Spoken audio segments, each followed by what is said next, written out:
Today we're adding chapters to our YouTube videos. Stick with me because we're going to talk about what chapters are, why you should add them, and address the possible concern about adding chapters to your videos. Hey YouTube friends, I'm Adrienne and I love helping out my fellow homestead content creators and you learn YouTube and build your channel. Today I'm really excited to show you how to add chapters to your YouTube videos. It's pretty easy. Let's do it.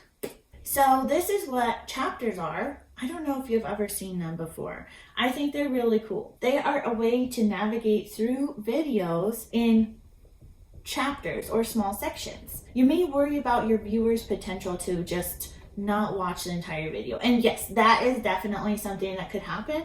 But the idea is that without these chapters, without the ability to easily say, click through to that part of the video that they actually want to watch, they may not watch your video at all. The biggest thing for us as content creators is we want our audience to be pleased with our content. Sometimes we can ramble on and they just want to get to the meat of the topic.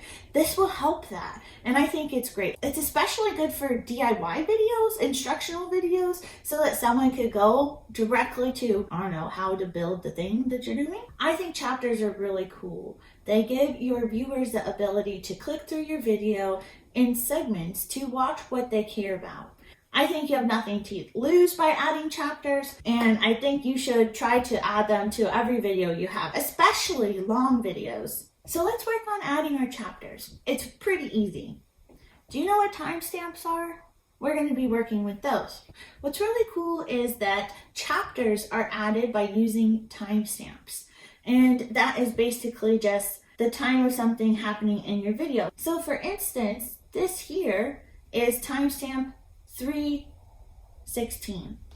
Now, I never know exactly at what time I said something or when I changed to the next topic in my video. So I'm going to show you how I find a really easy way to add my timestamps. Did you know you can look at your transcripts on your YouTube videos? I believe you have to have captions enabled in order to do this. So be sure the captions are enabled on all your videos.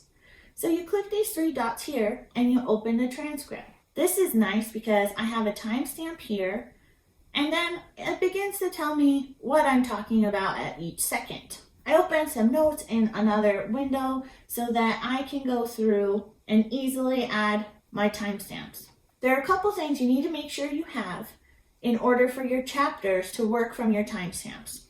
The first thing is that your timestamps have to start at 0. So always add the 000 and label it as something like introduction. If you do not have the 0, this will not work as intended.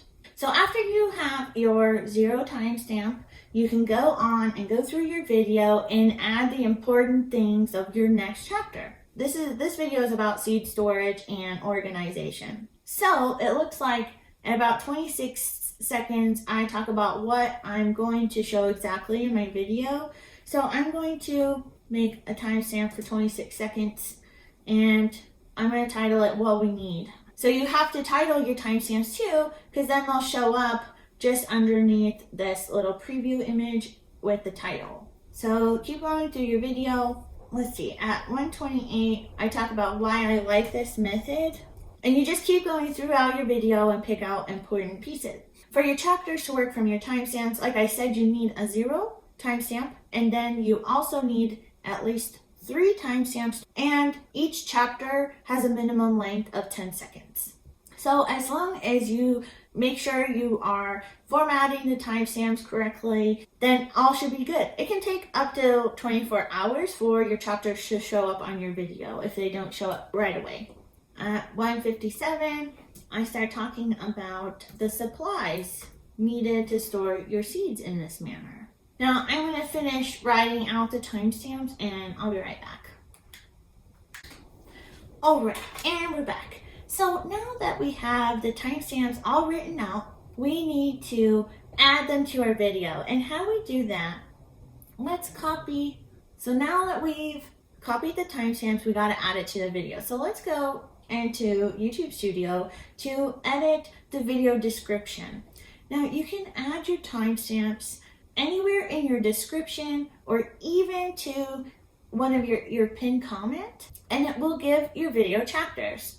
And I like to make it a little cute. So let's give timestamps a little clock. That way people could see them if they decide to go through your video description.